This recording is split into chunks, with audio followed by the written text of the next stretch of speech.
Vidas arrasadas. Laços afetivos rompidos. Morte e luto. A dor de uma mãe que, num ato de desespero, matou o próprio filho viciado em crack. Uma nova droga mais barata e mais agressiva, o Oxy. E ainda, conheça a história de força e perseverança de ex-usuários que venceram a batalha contra a dependência química. O TV Foco especial sobre drogas começa agora.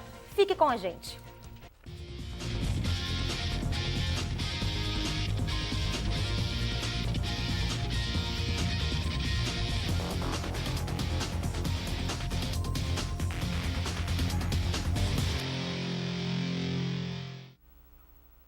O que já era ruim piorou. Enquanto o crack, uma das drogas mais nocivas, faz muitos estragos, o Rio Grande do Sul começa a conviver com o Oxy. Essa variação, ainda mais violenta da pedra, já teve a primeira apreensão aqui no estado. O Oxy chegou no norte do Brasil e já é considerada uma das drogas mais devastadoras dos últimos tempos. O Oxy ele foi descoberto pela primeira vez lá no Acre, em 2004. Nós tivemos 7 anos. Ele foi criado pela ausência, lá no norte, de algumas substâncias que são usadas para o refino da cocaína para transformá-la em crack. O refino da pasta base, para transformá-la em crack. O que não tinha lá? Não tinha bicarbonato e não tinha amônia. O Oxy tem na sua composição um líquido inflamável, que pode ser querosene ou gasolina, cal virgem e líquido de bateria. O que acontece com o Oxy, diferentemente do crack? O crack ele tem um formato permanente de pedra. Mas como aqui, esta pasta de cocaína, essa pasta não acende sozinha, ela não é uma boa, ela não tem boa inflamabilidade, digamos assim, é acrescentado a querosene para que ela queime e aí possa sair a fumaça que causa o efeito da droga, né? Diferentemente do crack também, que quando tu põe a pedra no cachimbo, ele depois que queima, como ele é muito volátil, depois que ele queima, ele só fica com cinzinha no fundo do cachimbo. Este aqui, quando queima, fica um óleo no fundo do cachimbo, né? Porque ele tem uma carga muito maior de líquido inflamável. A primeira apreensão da nova droga em Porto Alegre ocorreu em maio desse ano. Na Vila Mário Quintana, junto com um fuzil das Forças Armadas Bolivianas, o que indica que a droga veio da Bolívia. Tanto crack como oxi são feitos a partir dos restos do refino da cocaína. As 3 drogas possuem, portanto, o mesmo princípio ativo e efeitos parecidos, que é a aceleração do metabolismo, ou seja, a funcionalidade do corpo como um todo. É um vapor extremamente tóxico e quente. E começa a causar, já na árvore respiratória, grandes danos. Ou diarreia prolongada, com muita dor, desidratação, estados confusionais seguidos de morte, e pode também causar infartos e destruição de grandes áreas do fígado, levando a uma hepatite pós-abuso de oxi, né? Fora que os que sobreviverem a tudo isso podem desenvolver cânceres. Aproximadamente 30% dos usuários de oxi morrem vítimas dos efeitos da droga. O baixo custo também é um atrativo para os viciados, que antes lutavam para conseguir R$ 5,00 para comprar uma pedra de crack e hoje adquirem oxi por apenas R$ 2,00. Estão só vivendo para comprar mais pedras de crack, fumar e tentar buscar aquele prazer que só acontece no início. Depois que se tornam dependentes, eles não têm mais prazer por fumar crack. Eles só não querem sentir a síndrome de abstinência pela falta da droga. Então é uma vida caótica, é um horror, né? Tem estudos que mostram que a sobrevida na Cracolândia de viciados em oxi não passa de 1 ano. Uma história trágica escancara o flagelo das drogas. O amor de mãe perde a luta contra o crack e abre uma ferida incurável. Era domingo de Páscoa quando a calmaria deste bairro nobre, na zona sul da capital, foi interrompida. O barulho era um tiro e interrompeu também a vida de um jovem atormentado pelas drogas. Quem vê o sorriso discreto desta mulher não imagina como o crack transformou sua vida. Flávia Costa Ram é protagonista de uma das histórias mais trágicas que envolvem as drogas. No dia 12 de abril de 2009, durante uma briga violenta em casa, empunhou a arma que matou seu único filho, Tobias, de 24 anos. Aquela não era a primeira vez que o jovem chegava em casa transtornado. Estava com outro mandado, já tinha o juiz assinado, só que eu não conseguia, ele estava muito a risco. Eu não conseguia pegá-lo uma noite em casa para chamar a polícia, para levar ele, né? Ele era muito violento. Quando ele queria as coisas e queria mais, ele não tinha como, ele era violento. A casa de 3 andares, com piscina e uma vista privilegiada para o Guaíba, é a prova de que o crack não tem classe social. Ele tinha tudo isso aqui, era tudo dele, não tinha porquê. Eu vivia para ele, né? E muita gente não trata o crack como uma doença, mas é uma doença que tem que ser tratada, sabe? E sozinho é muito difícil a pessoa sair sozinha. Por isso que eu sempre forçava o meu filho, eu tinha sempre esperança que numa dessa ele ia sair, né? No quarto, que era de Tobias, poucas coisas ainda lembram o filho. Flávia preferiu guardar e só voltar a vê-las quando estivesse preparada. Como a senhora vive a sua vida de 2 anos para cá? Um dia após o outro. Porque é um vazio que nunca, é uma ferida que nunca vai sarar, né? Nunca vai sarar. Porque foi um acidente e porque se não tivesse sido um acidente, eu acho que mãe nenhuma faz isso. Noites sem dormir, brigas sem fim. Flávia tinha que dar dinheiro para evitar que o filho roubasse para comprar drogas. Conflitos que não impediam uma relação de muita cumplicidade. Sempre estive do lado dele, sempre aconselhava, sempre cuidava dos traficantes, sempre para que não acontecesse nada com os traficantes e ele, para que ele não devesse nos traficantes.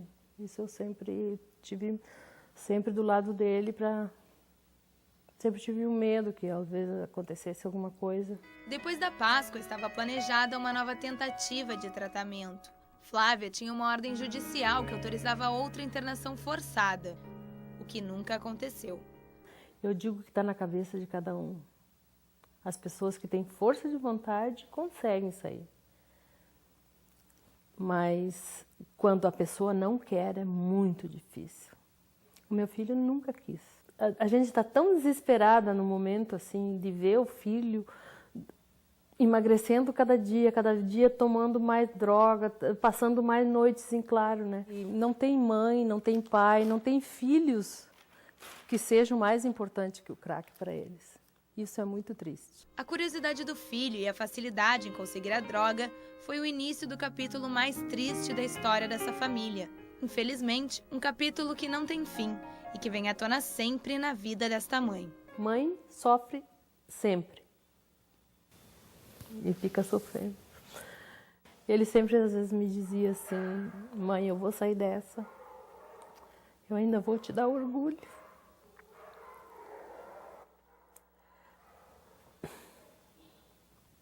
Mas não chegou esse dia.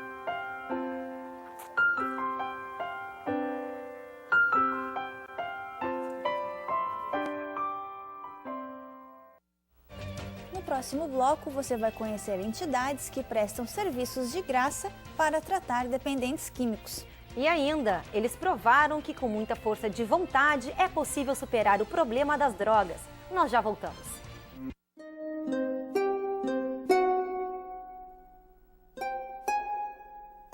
$80 milhões de pessoas se automedicam. Cerca de 20 mil brasileiros morrem vítimas das reações provocadas por esses remédios.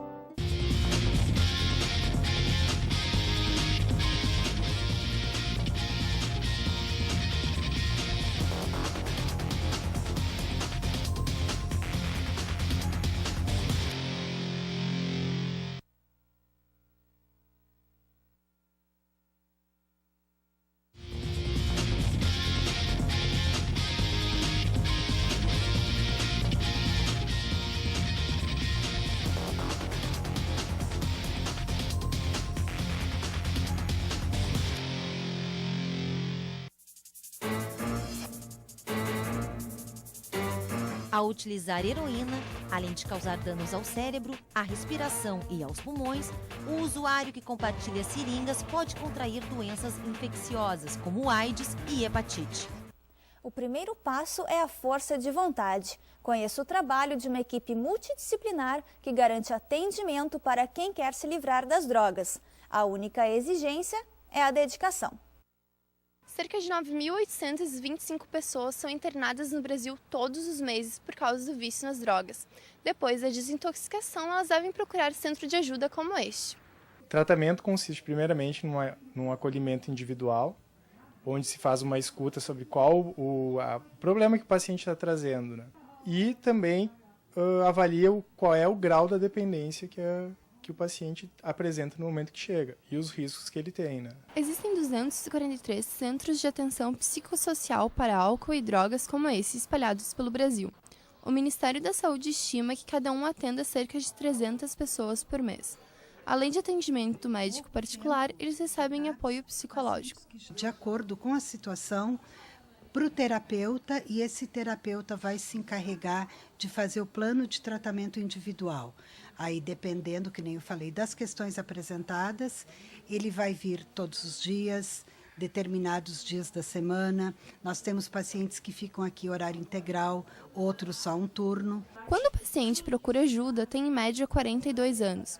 Apenas 64,1% continuam o tratamento após 12 meses. Eu bebi durante muito tempo e agora eu estou me recuperando aqui, né?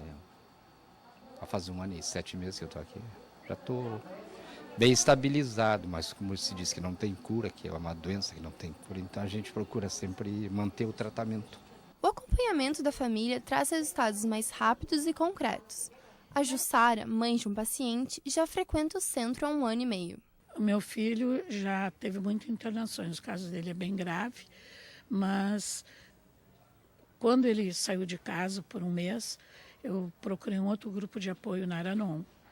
Dali ele foi para uma fazenda, fui para o Amor Exigente. Meu filho disse assim: mãe, tu ainda não desististe de mim. Aqui eles são recebidos por grupo de apoio, podem fazer jardinagem e recebem acompanhamento particular. Eu estava desiludida amorosamente, tinha um namorado que eu gostava muito, a gente brigou e daí eu entrei pro crack, assim, comecei a fumar e ali eu encontrei tudo, que na real não é nada, né, só a destruição.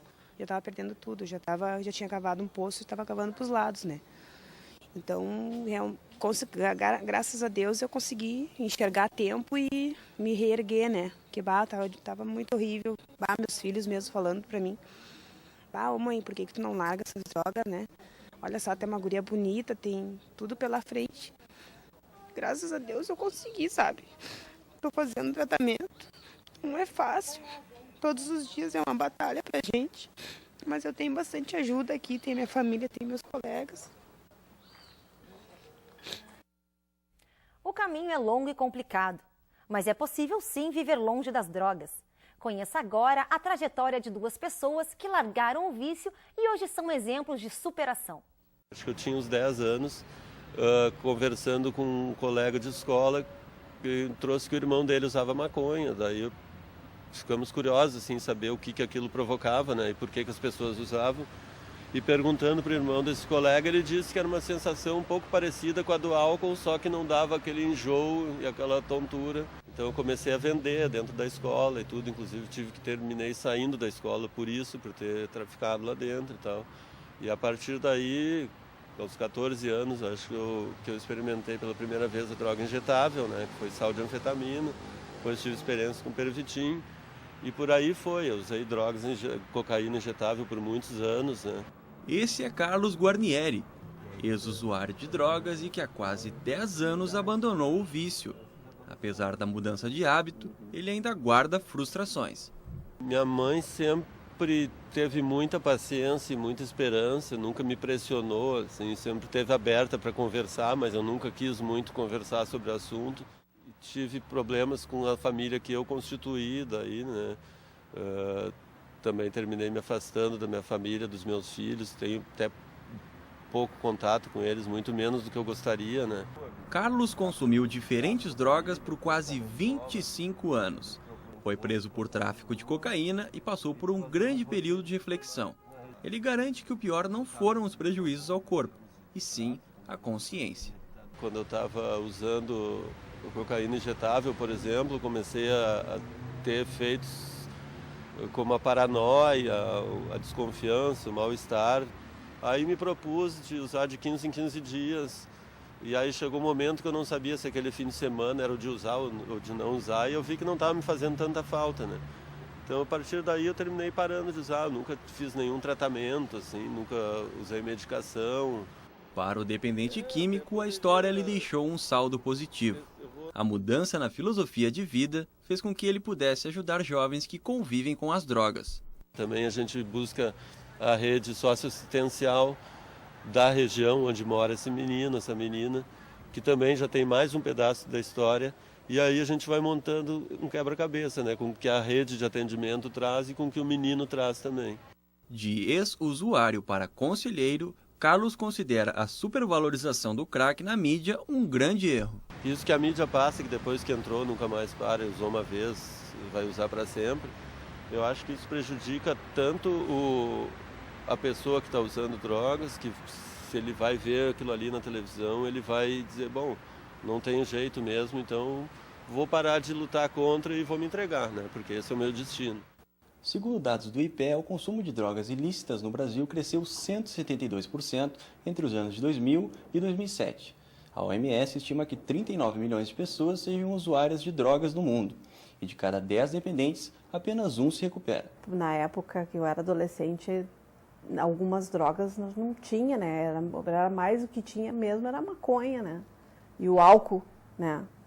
Para mim, a porta de entrada de todas as drogas é o álcool. Já estava com 28 anos, que foi quando eu comecei a usar cocaína.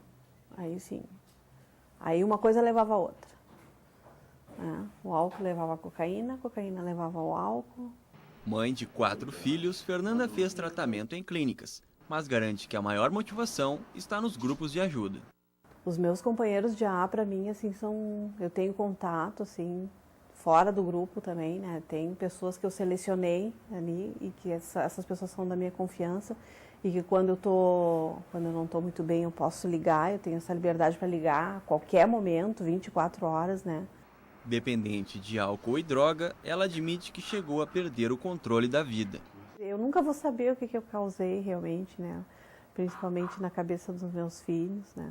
Roubei muita coisa de muita gente, não digo materialmente, mas roubei a paciência das pessoas, roubei a... Casada há 11 anos, a esteticista encontrou no casamento uma grande cumplicidade na recuperação. Fundamental o apoio, né? No momento da manutenção, né? Da troca de afeto, né? A pessoa fica muito sensível nesse período. E, ao mesmo tempo, muita compreensão e paciência, porque é difícil. Seja qual for a motivação e o apoio para deixar o vício, a força de vontade move a recuperação. É preciso esquecer o passado e olhar para frente, sem arrependimentos. Olha, eu acho que nada é definitivo nessa trajetória. Enquanto a gente está vivo, eu acho que tudo sempre pode ser resgatado. A gente não perde nada em definitivo. Né, contanto que a gente tenha essa vontade de recomeçar, de levantar, né, e de seguir em frente.